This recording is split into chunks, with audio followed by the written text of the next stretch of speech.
On Friday, Europe experienced an existentially terrifying déjà vu moment straight from the ninth circle of Europe's 2011-2012 sovereign debt hell, when first Italian, and then Spanish yields exploded amid fears of political chaos in the Eurozone's third-largest economy, coupled with the threat of an imminent collapse of the Rajoy government in Spain, the fifth-largest economy.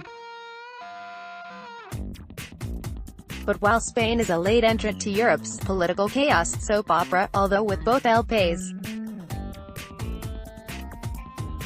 time before this particular box of gunpowder also explodes, all eyes remain on Italy, where not only have short-term rates blown out to levels that would send MF Global into Chapter 22,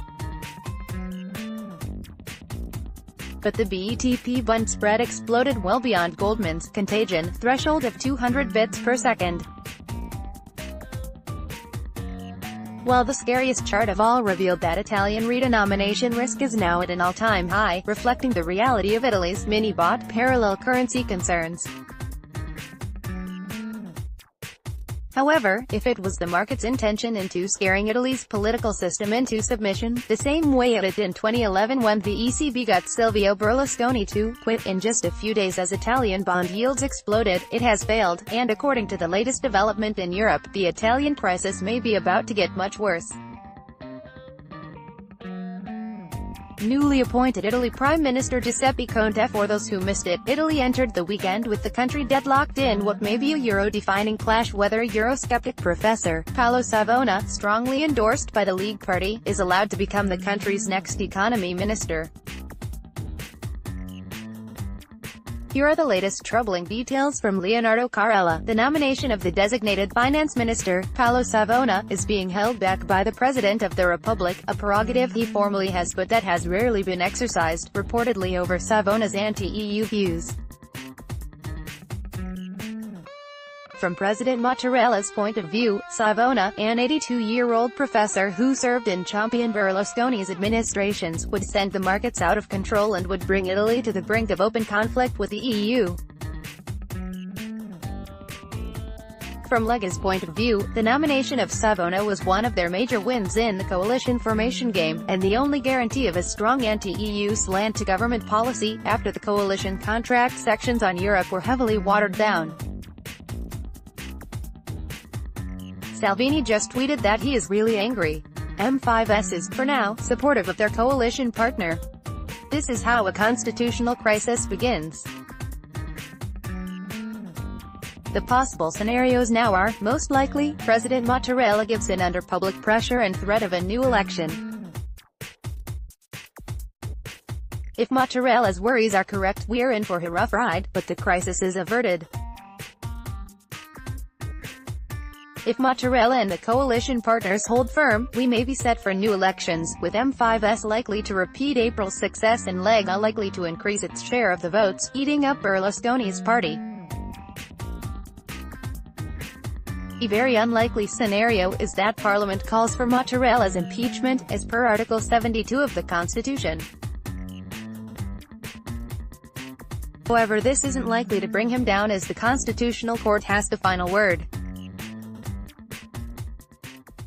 Alternatively, the coalition partners may find an alternative option as finance minister. But Lega really stuck its neck out, so it's unlikely. Finally, it's also possible that Lega holds firm and M5S doesn't want new elections, so that we're back to the drawing board, with M5S trying to piece together a new majority overall. While Mattarella's position is constitutionally sound, it's politically untenable.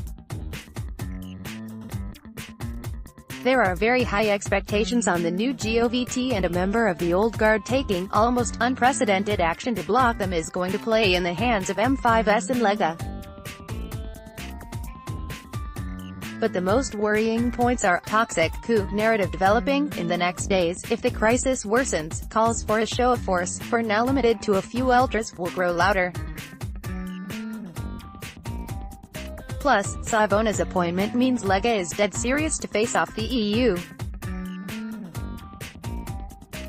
Savona said in an interview that the EU economic model is a continuation of the 1936 Nazi Funk plan, whereby Germany would submit the economies of the rest of Europe to its whims, with the only difference that the EU does that via democratic means. Meanwhile, the oppositions are AWOL. In conclusion, this developing crisis could be over by next week, if, as I think will happen, Mattarella folds. But then Italy will have a sharply euro-critical finance minister, with all that it entails in the short, market reaction, and long-term, open conflict with the EU. In other words, Italy now finds itself trapped, with the best, and most likely possible outcome being what the sell side predicted was the worst-case scenario as recently as March. As for the worst one, well, buy Bitcoin and gold.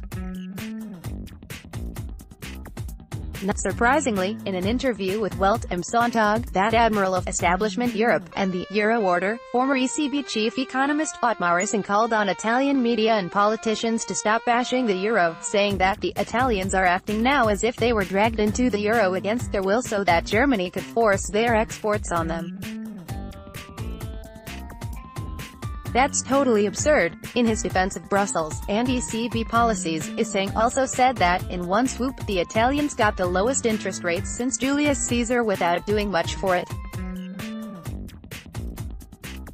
They were the biggest beneficiaries, and even before the ECB's zero-interest policy saved untold billions on interest payments. There is just one problem. Of course, those rates were artificial, and the result was an unprecedented wealth transfer from the poor and